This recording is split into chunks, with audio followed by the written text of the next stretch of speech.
primeira, Efésios 1, de 3 a 6.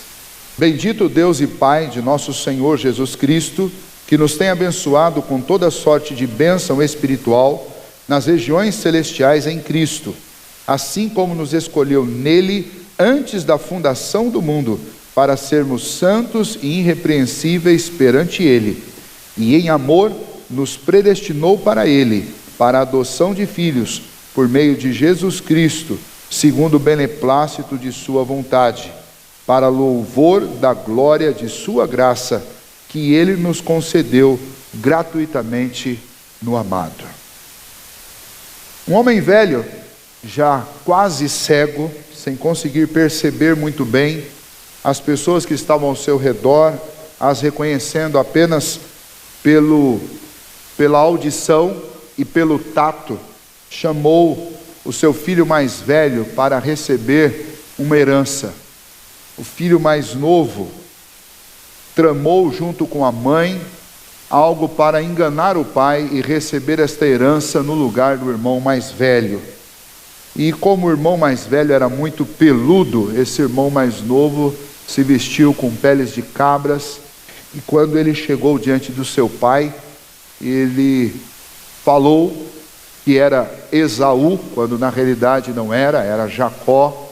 O seu pai percebeu que a voz não era a voz de Esaú, e sim a voz de Jacó, mas ele foi enganado pelo seu tato, porque quando ele tocou, era peludo, tanto quanto o seu filho, que ele conhecia pelo tato, Esaú. E então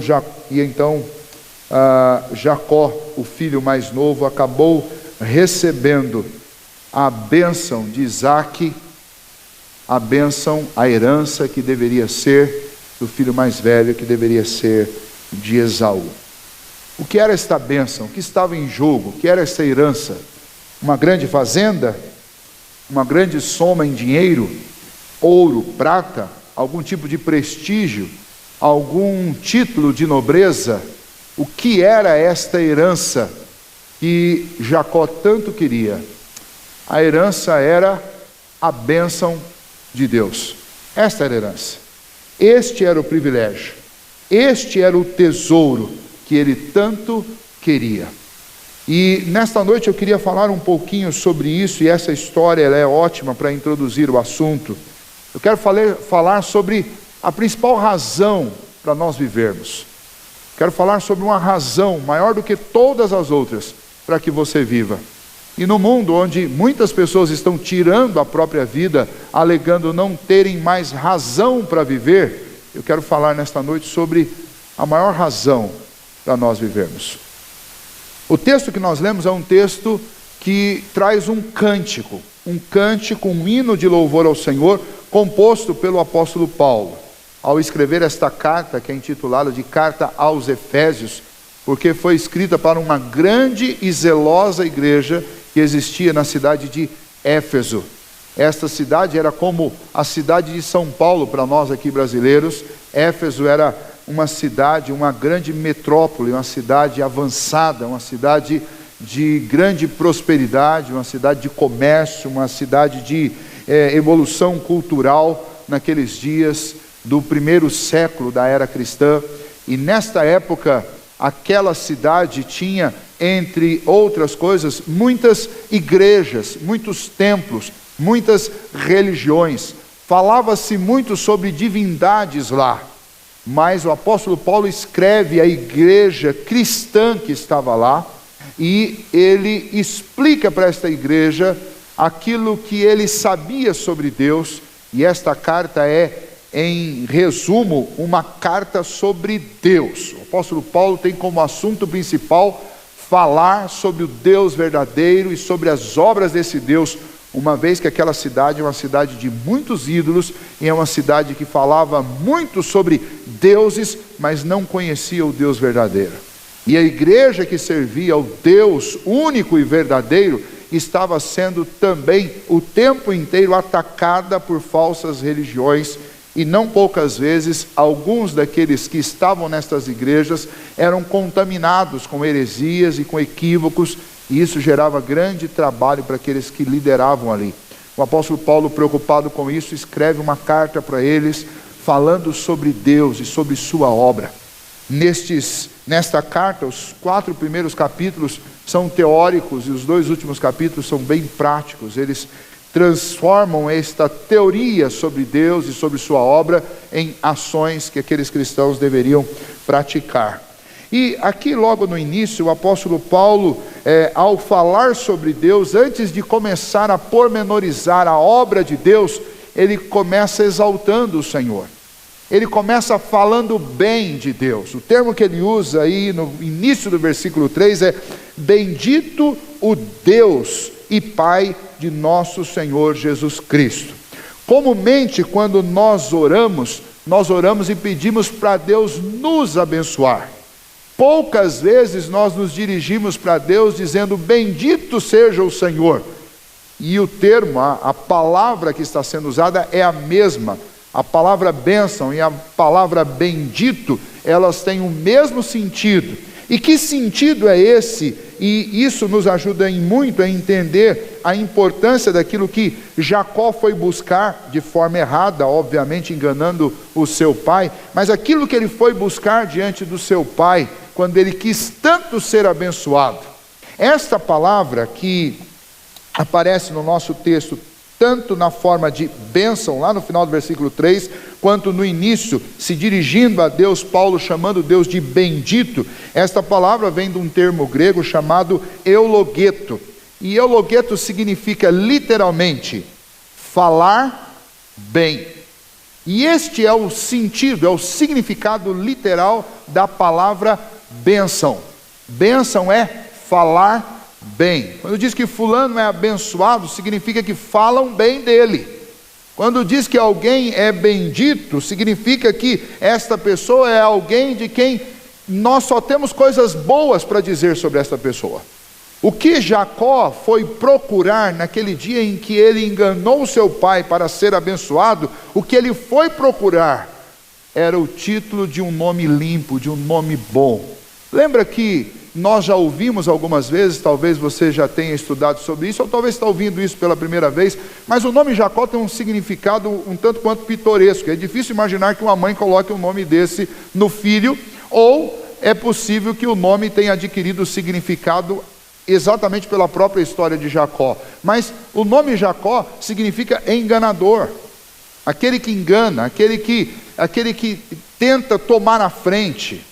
E ele recebeu esse nome porque ele e seu irmão, que são gêmeos, quando estavam para nascer, nasce primeiro Esaú, mas grudado no calcanhar de Esaú, nasce Jacó. E possivelmente a mãe e o pai, que naquela época usavam, os judeus fazem muito isso, eles pegam algum acontecimento do nascimento para escolher o nome para o filho. Ao ver o filho segurando o pé do irmão que nasceu primeiro, logo imaginaram, ele estava tentando nascer antes, e aí colocaram esse nome Jacó. Mas o resultado foi que ao longo da vida, Jacó não foi diferente do nome dele. O que ele fez ao longo da sua história, em muitas ocasiões, foi exatamente trapacear, enganar, fazer trocas tolas, tentar tomar o lugar do irmão. E por isso ele tinha esse nome que com certeza lhe causava um grande mal-estar. Você já imaginou você crescer entre os seus colegas sendo chamado pelo nome de enganador? E então imagine que alguém vai falar bem de uma pessoa que tem um nome desse, né? Enganador. Se existia alguém que precisava que alguém falasse bem dele, este alguém era Jacó. Porque até ao citar o nome dele, falavam mal dele, mesmo no simples ato de chamar. Então este homem precisava desesperadamente da bênção do seu pai. Precisava que o seu pai falasse bem. O caminho que ele usou para fazer isso, obviamente, não é um caminho correto. Mas a palavra importante para nós, que é esta palavra bênção, é a palavra que o apóstolo Paulo usa para iniciar este hino de adoração a Deus, chamando Deus de bendito, falando bem de Deus. Ele está expressando isso: olha, eu quero falar bem do Senhor, eu quero louvar o Senhor, eu quero exaltar o Senhor, o nosso Deus. Ele vai falar sobre a bênção que Deus concedeu a cada um dos crentes. Qual era o motivo de servir e de adorar a Deus no coração do apóstolo Paulo? é porque este Deus bendito, de quem Paulo falava bem, esse Deus, ele abençoou-nos com muitas bênçãos. E o apóstolo Paulo vai citar para nós aqui estes motivos pelo qual ele estava bendizendo ao Senhor e pelo qual nós também podemos bendizer, porque Deus fez algo extraordinário por nós. E ele cita aqui nestes primeiros versículos que nós lemos, de 3 a 6, eu quero trabalhar um pouquinho isso com vocês. Ele cita pelo menos 4 motivos pelos quais ele bendizia o Senhor, ele adorava o Senhor. O primeiro motivo é porque o Senhor nos abençoou completamente. O Senhor nos abençoou completamente. Veja o que diz o versículo 3. Bendito Deus e Pai de nosso Senhor Jesus Cristo, que nos tem abençoado com toda a sorte de bênçãos espirituais nas regiões celestes em Cristo Jesus. Veja só o que o apóstolo Paulo está dizendo. Ele está dizendo que Deus deveria ser louvado e exaltado por todos e em todo o tempo, porque Deus fez algo maravilhoso por nós. Ele nos abençoou, ou seja, Ele falou bem de nós, Ele fala bem de nós. Aonde? Ele fala bem de nós nas regiões celestes, por meio de Cristo Jesus, porque Cristo Jesus pagou a dívida que era nossa. O que o apóstolo Paulo está mostrando para nós é que pode te faltar ao longo da vida muitas coisas. Talvez você não alcance aquela casa que você gostaria de ter. Talvez você não consiga se formar naquela profissão que você sonhou em ter. Talvez você não consiga se aposentar como você gostaria de se aposentar. Talvez você não consiga fazer as viagens que você quis fazer. Talvez você não tenha a saúde que você gostaria de ter. Talvez Deus não te respondeu em tantas orações em que você suplicou muitas coisas. Mas independente disso tudo que você poderia usar contra você, ou talvez contra Deus, para dizer, ó, Deus não me deu um monte de coisa. Contra todas essas coisas materiais que nós não temos, essas coisas temporais que nós não temos, nós temos algo que é eterno, que é celeste e que é imutável. E é por isso que Paulo está exaltando o nome do Senhor. Porque Deus nos abençoou, ou seja, Ele limpou o nosso nome, Ele falou bem de nós na eternidade. E isso significa que, ainda que me falte tudo nesta terra, no dia em que o Senhor me chamar à santa presença dEle, eu não vou ser recebido no céu como um pecador miserável. Eu não vou ser recebido no céu como alguém que tem um nome sujo. Eu não vou ser recebido no céu como o pior dos pecadores, como o próprio apóstolo Paulo dizia de si mesmo. Eu vou ser recebido no céu com as honras que são dadas a Cristo. Por quê? Porque eu estou assentado com Cristo nas regiões celestes. Significa, nós nos tornamos cordeiros com Cristo. Aquilo que é do Filho passou a ser nosso. Esta é a bênção de Deus para você. Tem muita gente que acha, olha, eu não tenho mais motivos para viver. Por quê? Porque não me tratam bem aqui, porque eu não sou reconhecido como eu deveria ser, porque, especialmente falando de adolescentes, porque eu sofro bullying na escola, bullying na família, bullying em tudo enquanto é canto. Eu não tenho razão para viver. As pessoas só enxergam o que há de pior, falam mal de mim, contam coisas que são mentiras a meu respeito. Eu não tenho mais razão para estar vivo, eu não tenho alegria de sair de casa, eu não tenho alegria de andar por aí. Mas o apóstolo Paulo vem e diz, olha, mas o nosso Deus é bendito e é louvado, porque Ele nos abençoou nas regiões celestes. E uma coisa que talvez você não tenha se atentado, e que é importante você saber, é que a nossa vida aqui é muito curta, é muito pequena, ela é passageira. O lugar onde nós havemos de morar para sempre é na presença do Senhor. O que nós havemos de ser ainda está para ser revelado, quando for revelado o Filho de Deus na sua vinda gloriosa. E então a verdadeira existência nossa não é essa de 70, 80 anos. Isso é uma introdução mínima para uma vida eterna. E o que nós seremos na eternidade? Nós seremos membros da família do Criador. Nós somos adotados nessa família. Nós viveremos sobre esta terra como filhos de Deus. Reinaremos com o Senhor para sempre. Não é vida de miseráveis, mas é a vida de pessoas que foram enriquecidas pelo Senhor, pela graça e pela misericórdia do Senhor. Gente que não era digna e foi feito digna. gente que não era confiável e foi transformada em gente confiável, gente que estava cheia de culpa e foi justificada, gente que estava perdida e foi achada, gente que estava completamente deformada e foi refeita, foi restaurada, foi conformada à imagem de Cristo Jesus. E então a gente passa tempo demais lamentando a vida e reclamando e perdendo a alegria de viver pelas coisas que a gente não consegue aqui, e a gente esquece das coisas que o Senhor conquistou com o sangue do seu Filho para nós na eternidade, no céu. Paulo está adorando, exaltando o Senhor, não é porque Paulo tinha um monte de coisa, não é porque Paulo vivia uma vida de opulência, muito pelo contrário. Ele vivia em perseguições, especialmente depois da sua conversão. Ele foi perseguido, ele foi maltratado, ele foi expulso, ele foi apedrejado, expulso de cidade à base de pedrada, muitas vezes.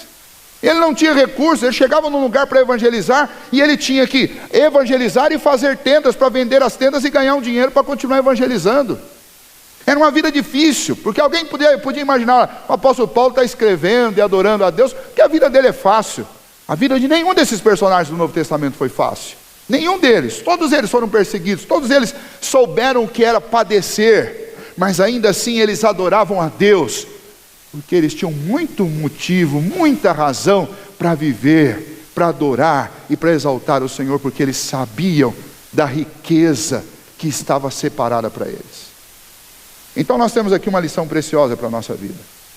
Quando a gente vive por aí o tempo inteiro reclamando do que nós não temos, do que nós não aproveitamos, do que nós não sentimos, do que nós não desfrutamos, nós precisamos lembrar que Deus enviou o seu Filho para vir aqui neste mundo, sofrer em nosso lugar, pagar a nossa dívida, para limpar o nosso nome na glória, para que o dia que nós entrarmos nas regiões celestes, na glória eterna, na glória excelsa do Senhor, nós entrássemos de cabeça erguida, como filhos transformados, justificados e glorificados por Deus. Talvez você não tenha tantas coisas para falar sobre você aqui, como o apóstolo Paulo diz, se for para me gloriar, só posso me gloriar nas minhas fraquezas. Mas você tem muita coisa para louvar a Deus e exaltar e agradecer por aquilo que Deus nos deu na eternidade. Tem razão para viver? Tenho. Razão para viver todos os dias, alegre, feliz e satisfeito, porque Deus me deu o que não pode ser comprado por dinheiro, que não pode ser conquistado por esforço, o que não pode ser ganhado por herança de ninguém. Deus me deu a bênção nas regiões celestes. O nome de todos nós estava completamente sujo lá, por causa dos pecados que nós cometemos. Mas quando Cristo morreu lá na cruz, Ele, sobre as nossas injustiças, Ele escreveu uma declaração judicial de justificação. E sobre o nosso nome sujo, Ele escreveu o nome dEle, limpo e glorioso. E isso é sim motivo para você viver, e para viver agradecido todos os dias, mesmo no meio da dificuldade. Essa história de que, eu estou depressivo, eu não quero mais viver, eu não quero mais fazer nada, eu não quero mais sair de casa, eu não quero mais trabalhar. Eu não tenho motivo para isso. Tem sim. Se você é um cristão e sabe o que Jesus fez por você, você tem motivo. Tem muitos motivos. Aliás, tem tantos motivos que faltariam dias para sair de casa e agradecer a Deus por esses motivos. Nós gostamos de cantar e cantamos aqui na igreja, conta as muitas bênçãos. Diga de uma vez e verá surpreso o quanto Deus já fez. Não só aqui, mas especialmente aquilo que Ele fez por nós na glória. Além disso, quando nós olhamos para o versículo 4 nos dá mais um motivo para viver, mais uma razão especial para continuarmos vivendo e nos alegrando no Senhor. Ele não apenas nos abençoou com toda a sorte de bênçãos, nos abençoou completamente, mas Ele também nos escolheu para sermos santos e irrepreensíveis conforme o seu Filho. Isso significa que nós fomos escolhidos por Deus, fomos separados por Deus para sermos como Jesus é. Você já imaginou que grande privilégio é isso? Você não foi escolhido para ser parecido com um desses grandes ídolos da história da humanidade.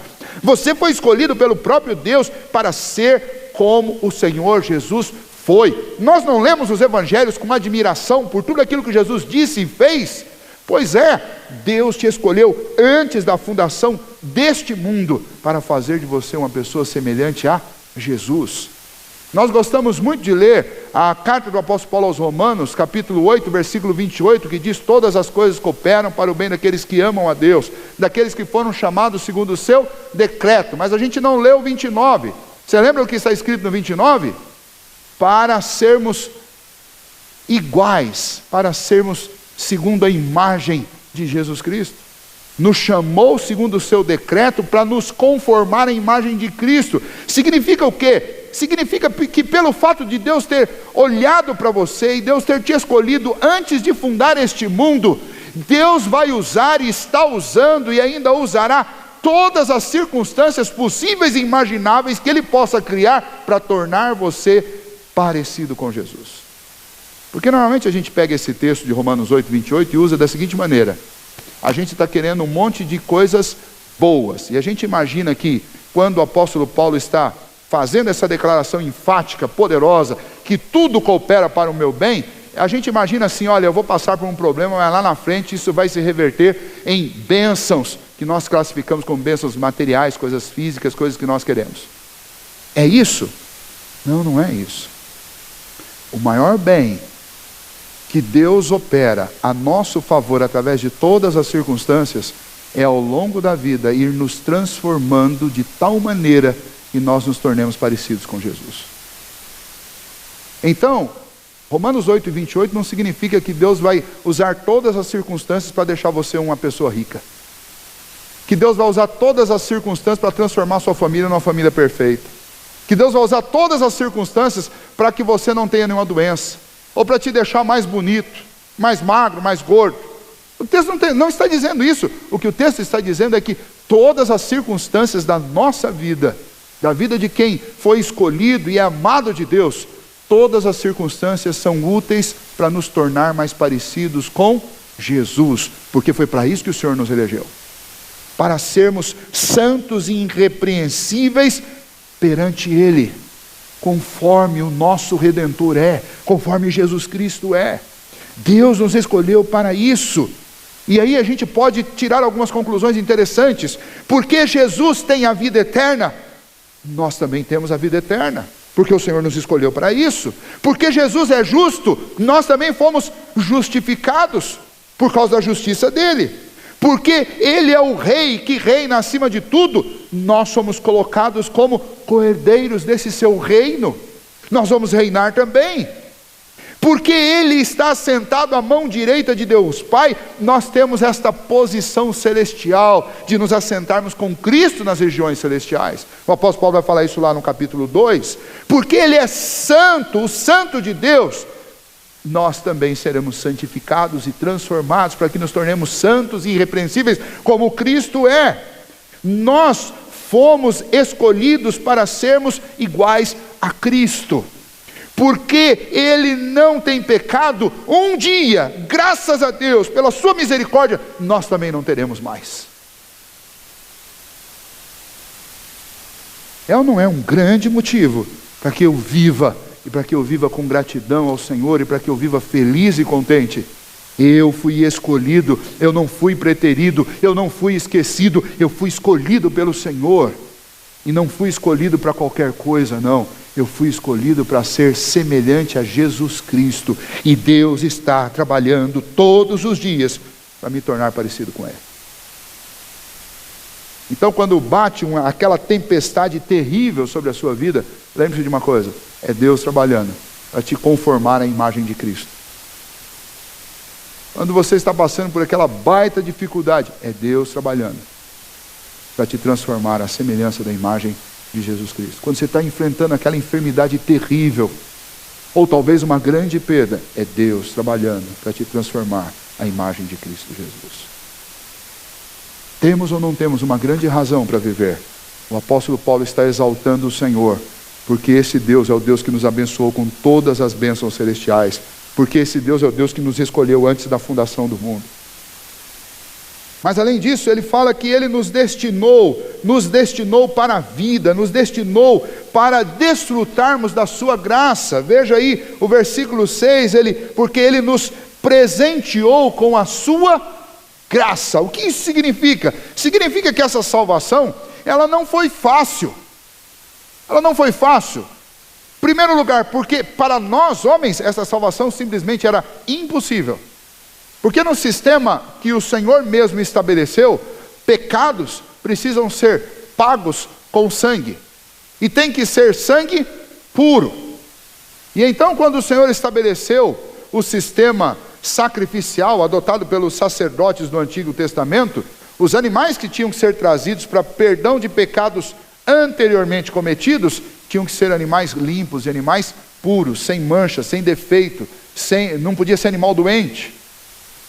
E além disso, esse sacrifício era um sacrifício temporário, portanto inútil, porque ele só servia por aquilo que você tinha feito anteriormente. Mas sem derramamento de sangue, nós lemos nas Escrituras, não há remissão de pecados. Agora pense bem, como é que eu faço para resolver o problema do pecado humano? Eu não tenho como resolver, a não ser que eu consiga realmente realizar um sacrifício constante por causa dos meus pecados, e este sacrifício seja alguma coisa oferecida com algo puro. Como isso é impossível, nós não poderíamos oferecer sacrifício nem por nós mesmos, porque como é que eu posso me pagar pelos meus pecados se o meu próprio sangue é um sangue impuro, é sangue de pecador? Eu não tenho como fazer isso. Como é que eu posso pagar por todos os meus pecados se o Deus que eu ofendo com os meus pecados é um Deus eterno e eu sou finito? Ou seja, a única forma de pagar isso é em sacrifício eterno, que é o que acontece com aqueles que vão para o inferno. Eles serão penalizados por toda a eternidade. Por quê? Porque o Deus que eles ofenderam é eterno, e a ofensa é sempre do tamanho do ofendido e não do ofensor. Se é do tamanho do ofendido, a nossa ofensa a Deus é uma ofensa eterna, e só pode ser pago com o sangue de alguém que seja eterno. Mas o Senhor não cobrou essa conta de nós. O Senhor colocou esta dívida sobre os ombros do seu Filho, que era o único capaz de pagar a minha e a sua dívida diante do Pai. Este Cristo, que é verdadeiramente Deus e verdadeiramente homem, ele foi um legítimo representante nosso, que subiu naquela cruz e levou sobre si todos os nossos pecados. Daqueles que já tinham vivido e já tinham pecado, daqueles como nós que ainda iam viver, dos pecados que nós cometemos antes da nossa conversão e dos pecados que infelizmente e tristemente a gente ainda vem a cometer até o dia da nossa glorificação, da nossa morte. Quando Cristo morreu na cruz, ele levou tudo isso sobre ele, e ele pagou um alto preço para que Deus pudesse nos presentear com graça. Ou seja, a salvação que eu tenho no Senhor não é uma salvação que me custa alguma coisa. Eu não vou ter nunca que pagar penitências para ser salvo ou para ir para o céu. Eu nunca vou ter que entrar ou subir. Nós só temos aqui 5 degraus para entrar na igreja, mas você nunca vai ter que andar de joelhos nem esses 5 degraus. Porque você não tem que pagar mais nada diante de Deus, porque o Senhor Jesus já pagou. Você não vai trazer seus dízimos e as suas ofertas na tentativa de pagar alguma coisa para Deus, porque Cristo já pagou. E nós viemos à igreja não para pagar penitência, ou para trocar a nossa presença por algum favor de Deus. Nós viemos à igreja para agradecer ao Senhor, para sermos edificados com a palavra de Deus, porque Cristo já nos salvou. E então o apóstolo Paulo está adorando a Deus por esta salvação graciosa, porque Ele nos presenteou com a sua graça, com o seu favor. Nós somos salvos para o louvor da glória da sua graça, para que as pessoas digam que Deus é gracioso. Ele salvou sem cobrar nada de ninguém. Ele cobrou tão somente do seu único Filho. E então nós somos enriquecidos através deste favor gracioso que recebemos do Senhor. A salvação não é obra nossa, mas a salvação é obra de Deus. E por último, por que nós temos motivos para viver e viver com alegria e satisfação? Porque o Senhor também nos destinou a pertencermos à sua família por adoção. Veja o versículo 5, o versículo 5 diz: em amor nos predestinou para Ele, para a adoção de filhos. Adoção não é uma coisa nova, a adoção já existia naquela época. Os romanos, os gregos, os próprios palestinos já adotavam naquela época. E esse termo que nós usamos e traduzimos como adoção, esse termo é um termo que vem do latim e ele significa literalmente ser colocado na posição de filho.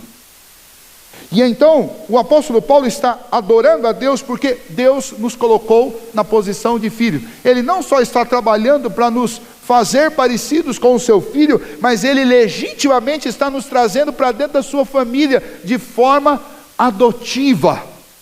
Significa que nós não somos tão somente mais criaturas de Deus, mas significa que por meio da obra redentora de Cristo Jesus, nós nos tornamos realmente participantes da família. Nós não somos escravos de Deus, nós não somos inimigos de Deus, nós não somos meramente amigos de Deus, mas nós somos parte da família dele. Você está chateado com alguma coisa hoje, está triste porque te aconteceu algum problema? Pensa nisso. Existe alguma coisa realmente maior do que receber este grande presente de pertencer à família do Senhor? Se você não conhece muito essa realidade, eu aconselho você a, quando você tiver um tempo, visitar aqui na nossa cidade a casa onde ficam as crianças sem pais, aguardando por serem adotadas. Visite.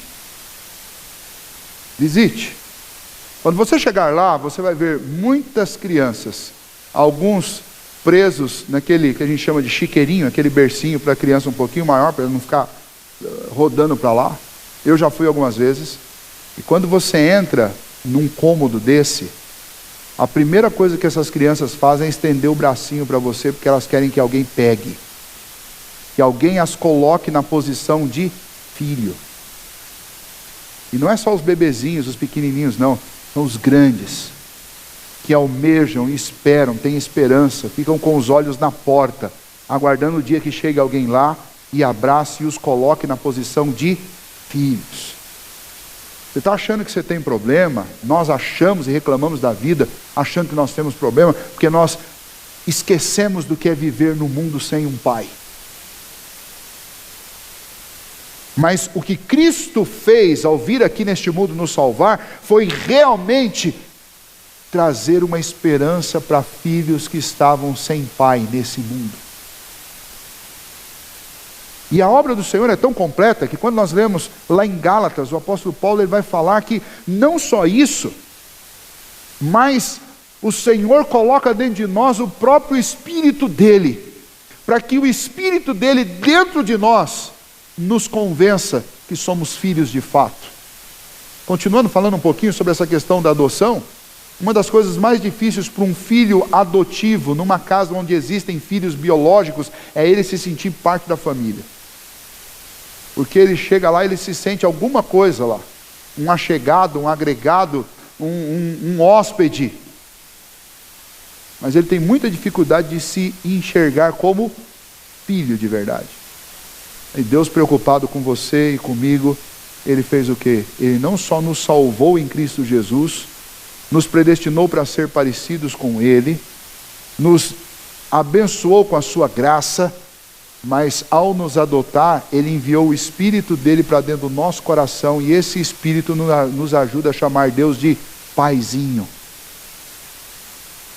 Nos ajuda a dizer Abba, Pai. Nos ajuda a chamar Deus de Paizinho, nos faz crer que nós realmente pertencemos a esta família. Se estes pontos levantados pelo apóstolo Paulo não forem suficientes para te darem razão para viver, e viver com alegria, com disposição, com otimismo, com um coração cheio de júbilo, não há coisa nessa terra que possa fazer isso. Porque estas bênçãos concedidas pelo Senhor são bênçãos eternas, são bênçãos intransferíveis, são bênçãos que não podem ser tiradas de você. Se isso não for motivo para nos fazer cantar de alegria, exaltar e adorar a Deus e sentir vontade de viver, não há nada que possa fazer isso.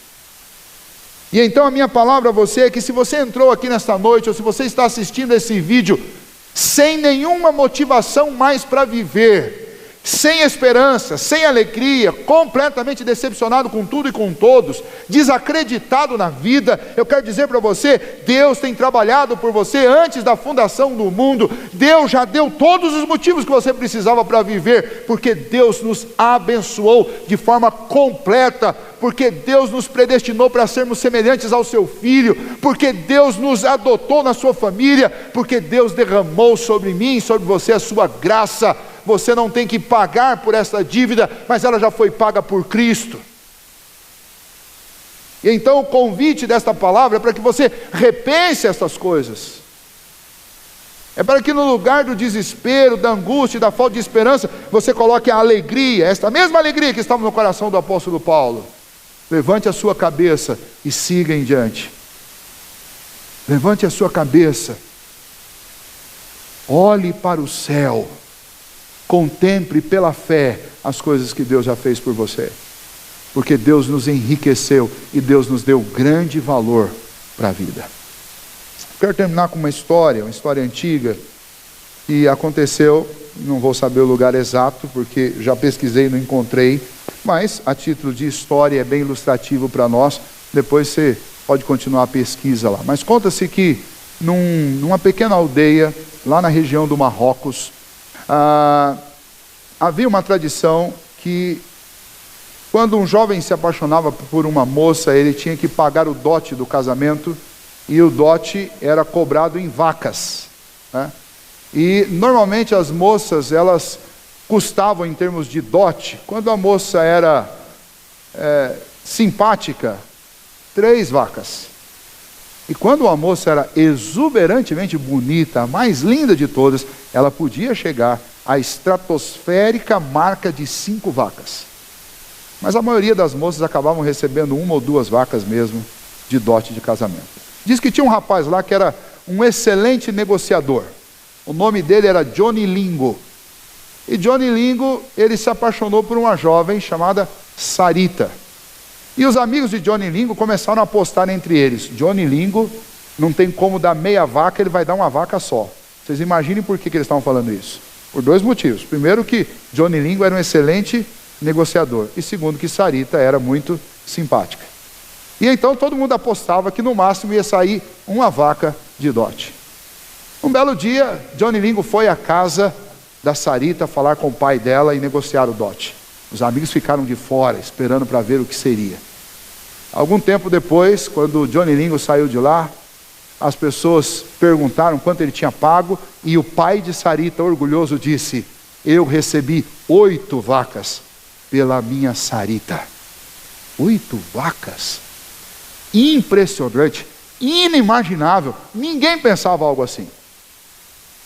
Johnny Lingo se casou com Sarita e passaram alguns meses, alguns anos, e as pessoas começaram a olhar para Sarita e perceberam o quanto Sarita estava ficando bela. Parecia que a cada mês que passava ela estava mais confiante, mais bela, mais bem arrumada, e em pouco tempo Sarita começou a a ficar famosa, porque as pessoas vinham de longe para ver a beleza dela. Ela tinha se tornado uma moça autoconfiante. Ela encheu o coração de alegria por saber o quanto ela custou, e a beleza dela aflorou a partir daquele momento. E um dia chegaram para Johnny Lingo e falaram para ele: viu, o que aconteceu? Nós sempre tivemos curiosidade de saber. Nós imaginávamos que você ia dar 1 vaca por Sarita, e agora a gente vê que ela vale muito mais do que isso, mas você foi lá e deu 8 vacas, por que você fez isso? Ele chegou e disse: eu fiz isso por 2 motivos. Primeiramente, eu fiz isso porque eu queria demonstrar o tamanho do meu amor por ela. Então eu não dei um dote pela beleza dela, eu dei um dote para demonstrar o quanto eu a amava. E em segundo lugar, porque eu tinha decidido comigo que quando eu fosse me casar, eu só iria me casar por uma moça que valesse 8 vacas.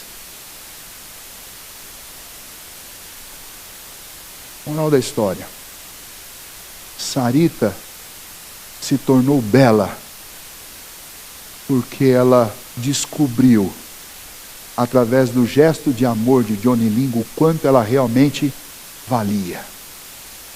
Textos como esse estão nas Escrituras, sabe para quê? Para fazer você descobrir o quanto Deus pagou por você e o quanto você vale para Deus.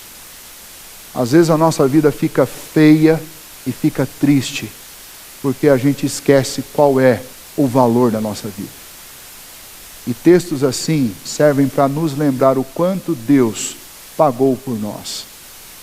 Não foi um pagamento com vacas ou com bois, mas o Senhor pagou por mim e por você o sangue do seu próprio Filho, o Criador deste universo em que nós vivemos. Quanto que você vale? Você vale a vida de Jesus Cristo, a vida do Filho de Deus. Então, não atente contra a sua vida, nem se menospreze, nem diga a teu respeito coisas ruins, especialmente você que é um cristão. Muito pelo contrário, levante a sua cabeça e ande neste mundo como alguém que custou o sangue de Cristo. Não ande nesse mundo de cabeça baixa como alguém que não vale nada. Nós reconhecemos que em nós mesmos não temos nada para oferecer, mas o Senhor nos enriqueceu quando Ele entregou o seu Filho por nós. Que Deus nos ajude a levantar a cabeça e andar como quem tem razão para viver, porque realmente nós temos. Nós somos abençoados com toda sorte de bênçãos espirituais em Cristo Jesus. No meio da tempestade, no meio da dificuldade, na doença ou na saúde, nada que é temporário pode mudar o meu e o seu valor diante de Deus, porque o nosso valor é o sangue do Cordeiro que foi derramado para nos comprar. Nós somos duplamente do Senhor, somos porque Ele nos fez, mas somos também porque Ele nos comprou, e nos comprou para nos abençoar plenamente na eternidade, onde vamos viver finalmente na presença dEle para sempre. Que Deus nos ajude a considerar estas coisas e que ao sairmos daqui, nós saiamos encorajados, alegres, por esta convicção que pela fé nós temos, que temos razão sim para viver, e razão para viver com alegria e viver bem, independente das circunstâncias terrenas e temporárias. Viver bem, porque nós sabemos o que o Senhor já fez por nós e o que Ele tem guardado como herança para cada um de nós. Jacó precisava que o nome dele fosse limpo, e o nome dele foi limpo. De Jacó, o nome dele foi trocado para Israel, que significa príncipe. E nós fazemos parte deste reino, que é o reino do Senhor, do Israel de Deus. Nós também fomos feitos príncipes do Senhor por meio de Cristo Jesus. Vamos ficar em pé.